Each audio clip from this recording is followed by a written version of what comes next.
Hola, ¿cómo estás? Bienvenida nuevamente a este santuario de ángeles y de amor. Hoy vamos a comenzar este segundo especial de Semana Santa en el cual hablaremos de la infancia de Jesús y sus años perdidos. Desde el momento en que Jesús regresa de Egipto, una vez que Herodes ha muerto y retorna a Nazaret, hasta que Jesús es perdido y hallado en el templo cuando tiene 12 años, hay un salto enorme de 8 años donde nos preguntamos, ¿qué pasó con tu hijo? La respuesta es muy sencilla.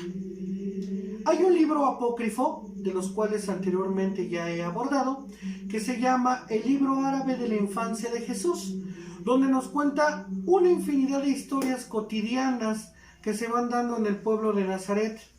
Junto a su primo Juan el Bautista, narra que le da vida a unos pajarillos de barro, que resucita a un niño, que va sanando a mucha gente y que va haciendo milagros, pero también nos habla de un Jesús colérico, de un Jesús humano, de un Jesús que se enoja, que como todo niño pues ya no quiere jugar y muestra su inconformidad.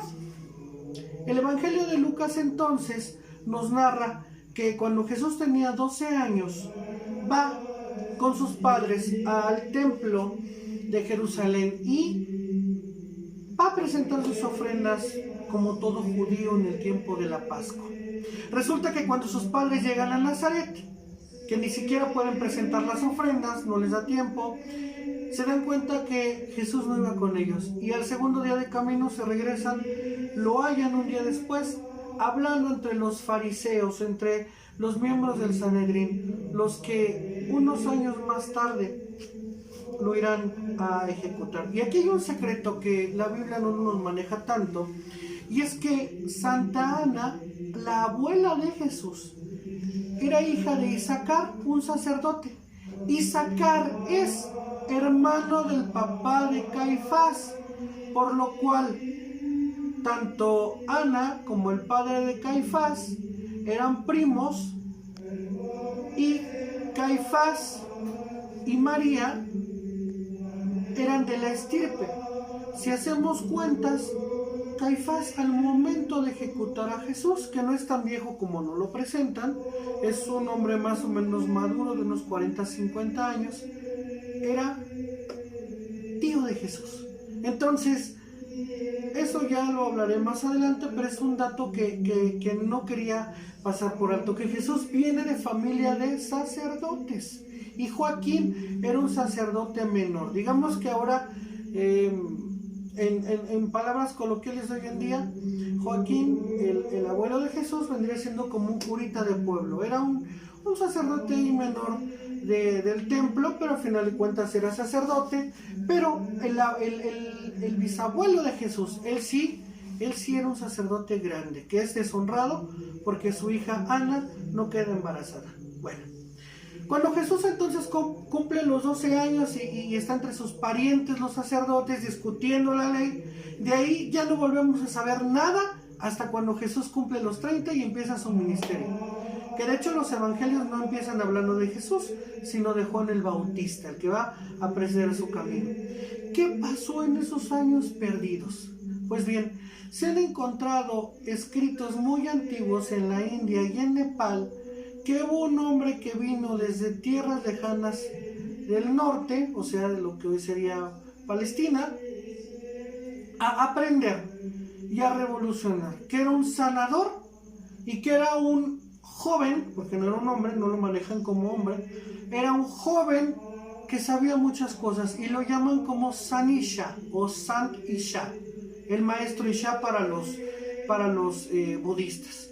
Y se dice que con los brahmánicos, que es una raza de sacerdotes hindús o indios, como es correctamente decirlo, iba a ser por segunda vez intentado asesinar. La primera fue por Herodes, la segunda fue por ellos, porque veían sus poderes, su sabiduría y veían que obraba milagros y que la gente dejaría de adorar a sus dioses.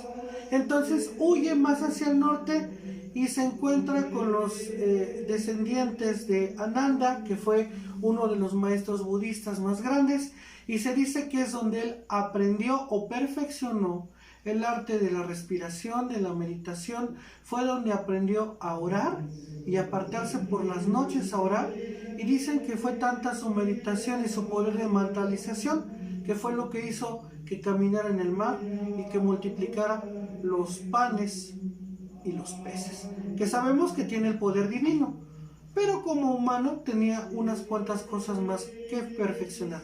Y fue a la edad de 28 años cuando regresó a la tierra de Nazaret como jornalero. Estuvo unos años, más específicamente unos 5 años, 6 años en las tierras de la India, de Nepal, porque él vivió 9 años más instruyéndose con los sacerdotes de Jerusalén, cosa que se aprendió y sabía él todas las escrituras.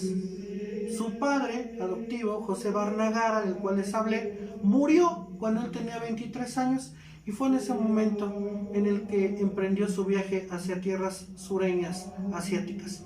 Regresa a los 28 años, regresa con más conectividad divina de la que tenía, pues era el Hijo de Dios, pero como les digo, tenía que perfeccionar. Empieza a volver a retomar la labranza, la carpintería, y es de ahí que como Buda tuvo el llamado debajo de un árbol, él tuvo el llamado al arar la tierra, que le dijo: es momento de que te pongas a sembrar, cuando tenía 30 años. ¿A sembrar qué? Almas, y a cosechar buenas obras. ¿Qué pasó después? Mañana lo sabrás en el tercer capítulo, en la tercera entrega de estos especiales de Semana Santa. Mientras tanto, te mando muchas bendiciones y mucho amor. Adiós.